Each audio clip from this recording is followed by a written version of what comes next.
Bonjour, aujourd'hui on se Bonjour. retrouve avec Marlène. Oui.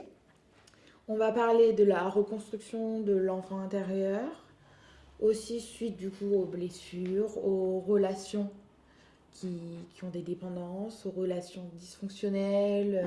Voilà, si vous voulez aller voir la vidéo qu'on a fait précédemment pour avoir plus de contexte, ou tout simplement si vous voulez vous intéresser à la reconstruction, regardez. Voilà. L'ancienne vidéo parle surtout des relations qui ont des dysfonctionnements, dépendance affective, tutti quanti. Voilà. Alors déjà pour commencer, c'est quoi concrètement l'enfant intérieur? Alors, en fait, l'enfant intérieur, c'est notre programmation. Ok. C'est-à-dire que notre papa et notre maman, le rôle qu'ils vont avoir envers nous, et ce, davantage jusqu'à l'âge de 7 ans. Et pourquoi? Parce qu'on est en état d'hypnose. C'est-à-dire qu'on a les ondes alpha qui sont là, donc on est au niveau des ondes cérébrales plutôt basses. Et donc, notre inconscient absorbe absolument tout ce qui va se jouer. Et c'est comme ça que j'explique, comme un processus d'ordinateur. Hop, on enfile finalement ce scénario, toute cette programmation, tout ce qui s'est passé, et on va la rejouer toute notre vie. Et c'est comme ça que souvent on entend parler aussi de dire, mais finalement je passe ma vie d'adulte à réparer ma vie d'enfant. Ok, oui, intéressant. Voilà. Ok, merci. Comment savoir s'il est blessé? Alors, parce que oui. Il y en a qui attendent de se prendre le mur. Moi, personnellement, j'attends de me prendre un beau mur. Après, il y a des gens qui s'intéressent avant de se prendre un mur ou avant d'avoir cette grosse tension. Comment on sait, du coup, quand il est fragile ou qu'il est blessé? Eh bien, ça va être dans les attentes qu'on pourra avoir, mais il y a également, finalement, tout ce qui va nous faire réagir. Puisque tout ce qui nous met en réaction nous montre quelque part nos défaillances. Nous montre finalement le parcours et le chemin qu'on a à faire. C'est sûr que quand on a une base, et ça c'est clair, hein, je veux dire, c'est plus que vérifiable, une base d'enfant qui a grandi avec papa et maman, loin de disputes, dans un cadre aimant, affectif, dans le partage, voilà, donc dans des choses qui sont quand même plutôt, on va dire, très sécures pour un enfant, ça va forcément apporter quand même une grande stabilité, beaucoup plus facile à l'âge adulte. Ça ne veut pas dire qu'elle ne tombera pas forcément sur une personne toxique. Oui, ou ça ne veut pas dire que quand on a grandi même dans une famille équilibrée, où sur le papier tout va, on se dit bon, il y a 2-3 cris à la maison, mais voilà, c'est rien de fou, contrairement à mes copines, à mes copains, quand je vais chez eux, c'est pas du tout pareil. Il peut quand même y avoir des choses, en fait. Parce qu'il y a beaucoup de gens qui disent ah non, mais t'as vu ailleurs, c'est pire, donc ça va, je vais pas me plaindre, je suis chanceuse. Mais ça, il faut arrêter. Parce que ça, j'ai eu beaucoup de discussions, même dans mon entourage, moi j'ai entendu des trucs comme ça. Il faut faire attention à ça, même si sur le papier ou même en vrai, en général, ça va quand même dans votre structure familiale, il y a des dissonances, des dysfonctionnements de partout. Voilà. Ah oui, ça c'est sûr, ça c'est sûr. Puisque, mais de toute façon, personne n'est totalement neutre à la base, avec zéro blessure. Et de toute manière, on va porter aussi notre lignée familiale, donc du papa et de la maman, avec des mémoires. Ça, déjà, ça c'est sûr. Après, quand on est quand même dans une famille qui est quand même aimante et tout ça, ça facilite la tâche. Totalement. Ça, c'est certain. Après, dans le cheminement, ce qui est important aussi de voir, c'est dans cette structure familiale, qu'est-ce qui s'est joué? De voir et de connaître un petit peu aussi les antécédents et tout ça, pour voir finalement sur quoi on va avoir peut-être des tendances à vivre ou à expérimenter par rapport à mon schéma de base et finalement ma lignée familiale. Et après, la question c'est qu'est-ce que je faisais enfant pour être aimée? Parce qu'il y a ça. Satisfaisait. En fait, c'est qu'est-ce que je faisais moi pour avoir, entre guillemets, la validation et cet amour de mes parents. Parce que finalement, les parents, ils vont rarement aimer d'un amour inconditionnel aussi pur qu'il soit. Oui, et d'ailleurs, j'y ai pensé pendant que tu parlais, quand tu disais, même quand tu as grandi dans des familles aimantes, aussi, il y a des familles du coup aimantes où il y a des gens qui aiment, oui, mais qui aiment selon leur propre définition. Voilà, il y a des conditions. Voilà, c'est ça. Il y a beaucoup de familles aimantes sur le papier, il y a beaucoup... mais en fait, c'est par rapport à comment eux, ils ont appris. Tout à fait. C'est pas forcément notre propre définition et nos propres besoins. Tout à fait. Parce que aussi, on peut aimer des personnes de manière différente. Idéalement, exemple, quand tu as un frère et une sœur, ou deux frères ou deux sœurs, bon, peu importe, idéalement, on doit aimer pareil la personne, mais on a une approche différente avec tout humain.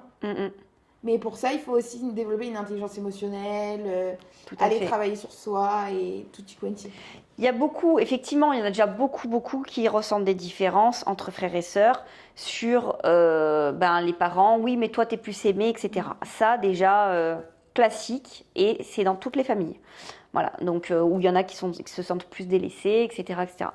Après, voilà, on peut avoir donc de l'affection, ça se dispute pas, ça se passe très bien.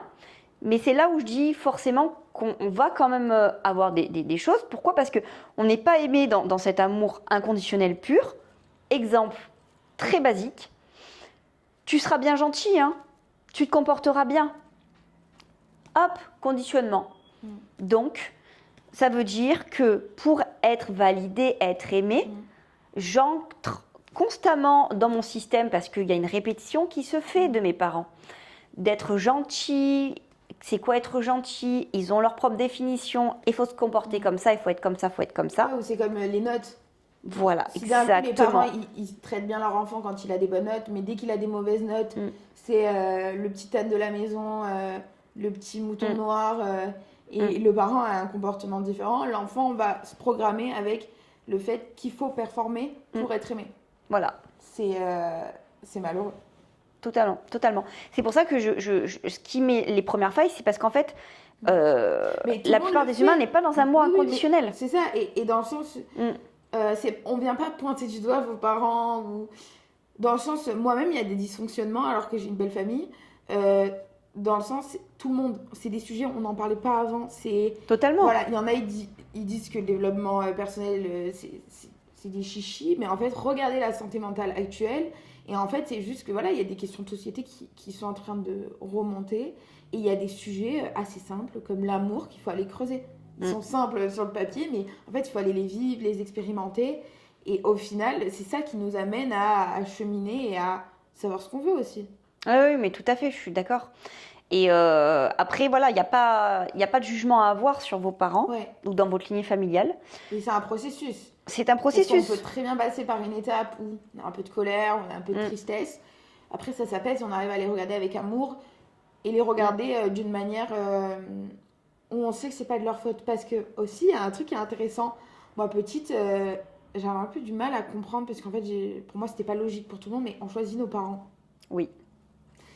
Et en fait, quand je regardais certaines familles, je me disais, c'est pas possible. Ou quand il y avait des disputes dans ma famille, je me disais, mais comment j'ai pu choisir ça ? C'est bizarre, hein, dit comme ça. Mais est-ce que tu peux nous expliquer un petit peu un peu plus ça ? Oui, tout à fait. En fait, l'âme, effectivement, va choisir ce qu'elle a besoin d'expérimenter pour pouvoir évoluer et transcender ce qu'elle a besoin. Donc pour ça, elle va choisir justement tel type de famille où il y aura telle et telle problématique quelque part parce que c'est là-dedans qu'elle aura à transcender et à transformer des choses en elle pour son évolution. Et c'est tout un processus parce qu'au début, il y a tout un conditionnement où on s'identifie finalement à notre personnalité, à ce que l'on est, au conditionnement qu'on va avoir, on s'identifie à notre corps. Il y a tout ce côté en fait où on construit en fait jusqu'à à peu près nos 40 ans pour la plupart des gens, comme Carl Jung le disait, cette partie égotique. Et ensuite, on rentre dans un schéma où, du coup, on va faire naître notre vraie identité. Ok. Et c'est très souvent pour ça qu'on va parler de la crise de la quarantaine, Ok. le 40 jours, le carême. Voilà. Et ça, ce côté 40, il revient. Pourquoi? Parce que 40, là, on est aussi dans une tranche de vie, de milieu de vie. Et là, on va passer donc l'autre moitié dans une logique, finalement, de déconstruction égotique qui c'est ce mécanisme où du coup oui on s'identifie au matériel qu'on va avoir, c'est comme ça qu'on va se donner de la valeur par rapport à notre métier, par rapport à ci, par rapport à là, puis à un moment donné voilà on se dit ouais il y a cette fameuse crise de la quarantaine, on remet tout en question et au final qui suis-je vraiment au-delà de mon métier, au-delà de mon corps, au-delà de tout ça. En fait quand on rentre là, dans cet état et que on devient finalement et qu'on rentre en unité avec son divin et avec sa pure conscience, on arrête finalement tout ce brouhaha mental et tout ce système de pensée et on œuvre finalement simplement avec notre cœur.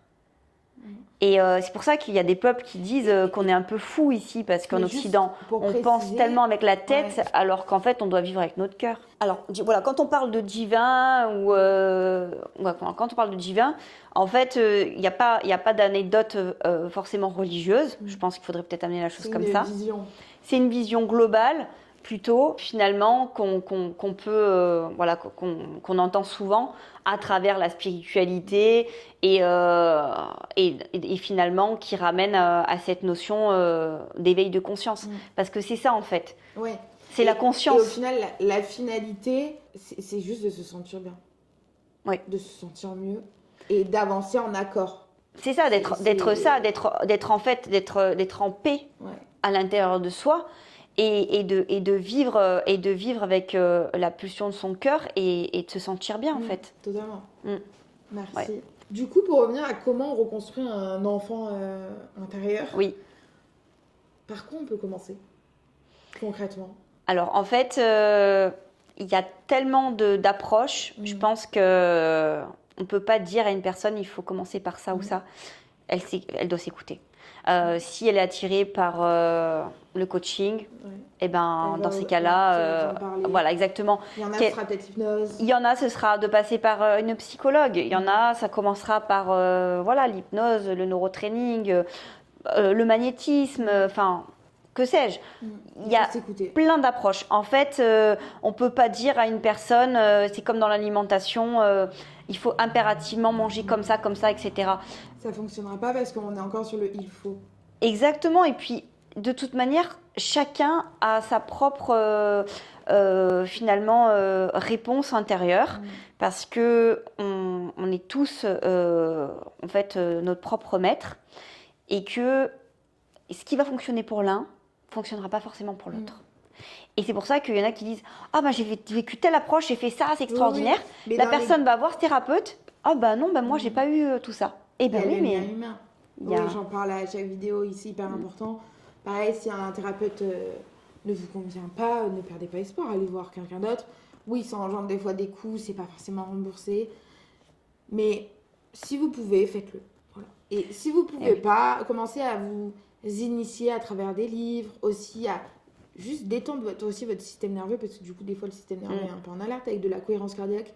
C'est gratuit, respirer. Manger bien aussi, faire du sport aussi, aller marcher. Il y a des petites choses aussi qui peuvent vous aider à faire face à cette reconstruction, je pense. Les choses simples. Voilà.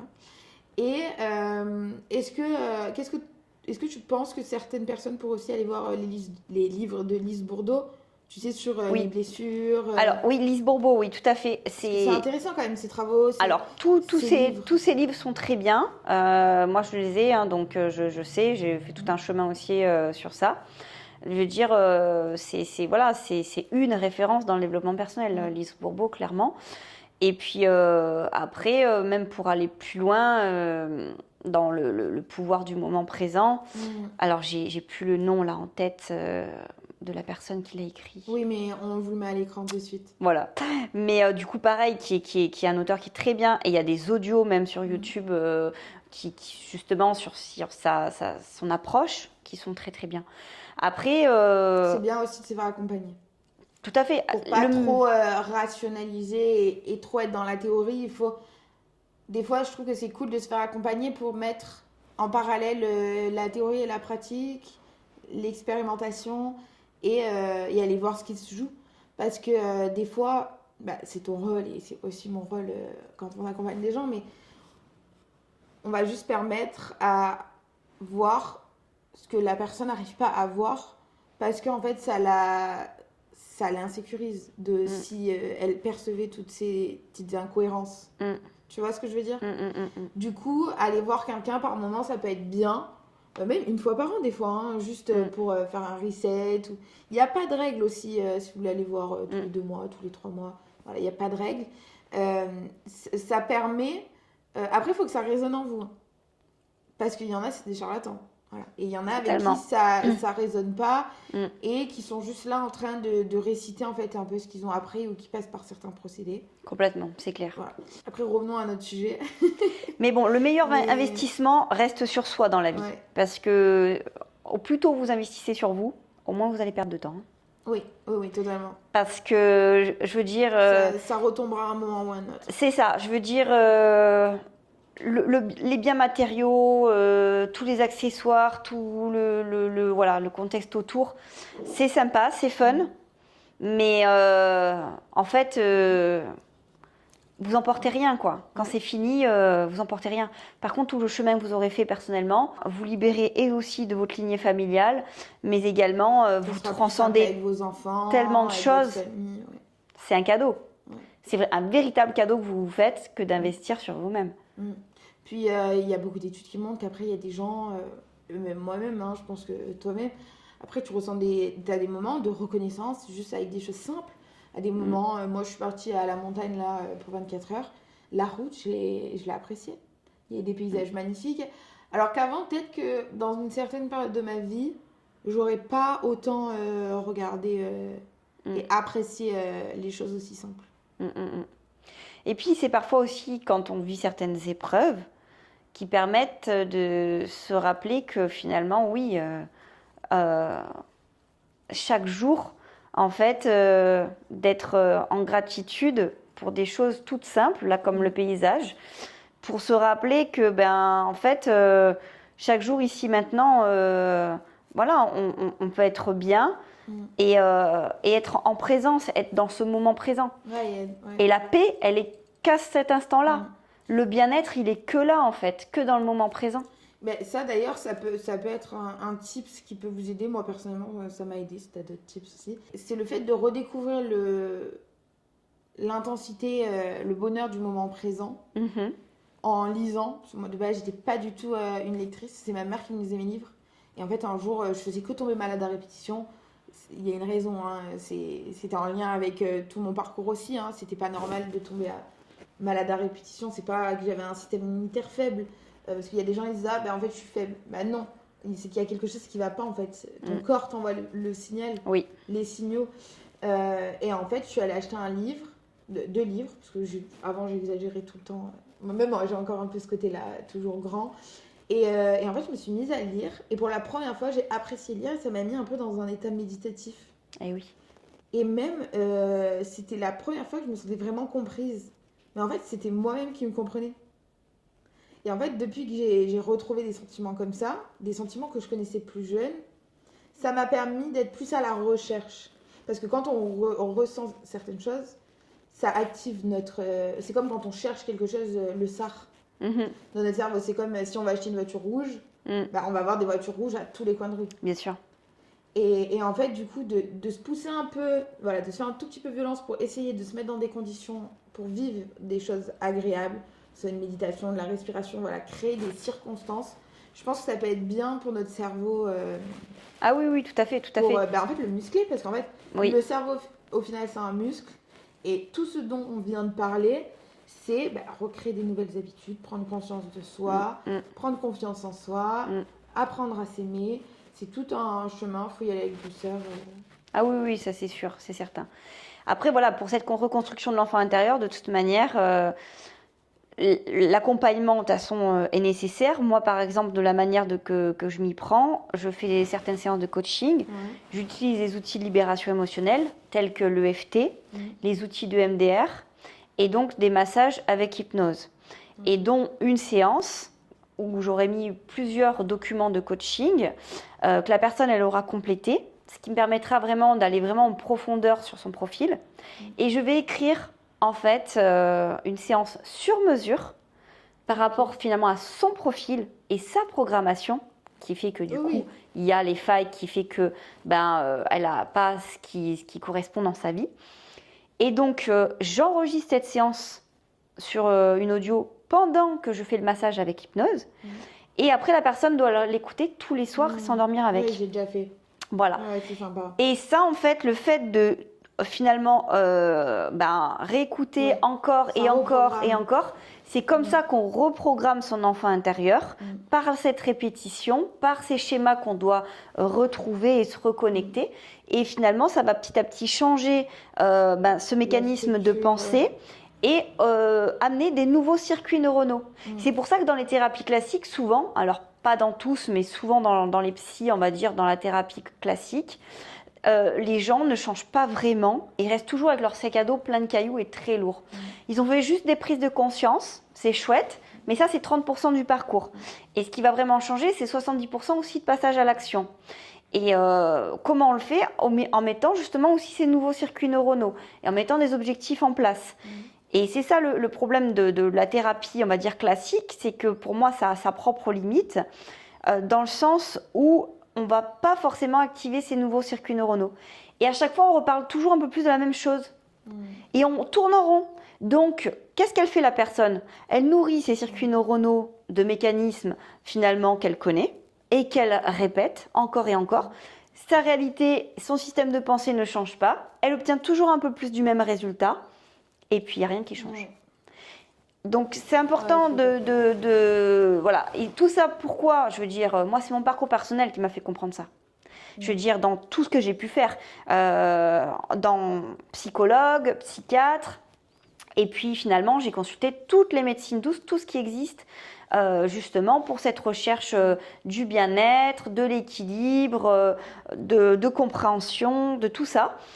Et du coup, ça m'a amené à développer moi-même après des techniques qui sont pour moi très complémentaires et qui s'adaptent. Exactement, c'est du sur-mesure par rapport moi à mon propre parcours et tout ce que j'ai pu travailler.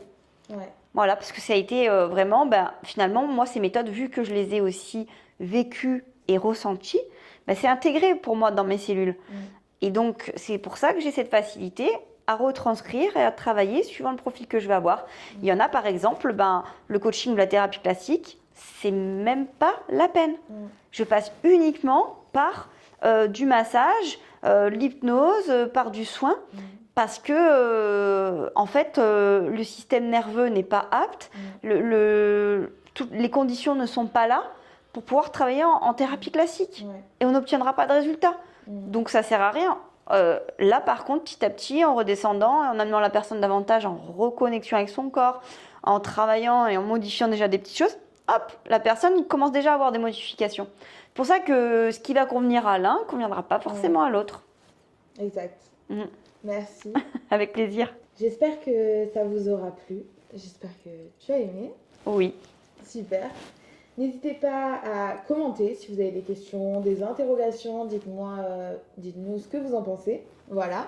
N'hésitez pas à partager, liker, vous abonner. Et sur ce, on vous souhaite une bonne journée ou une bonne soirée. Au plaisir. Bisous.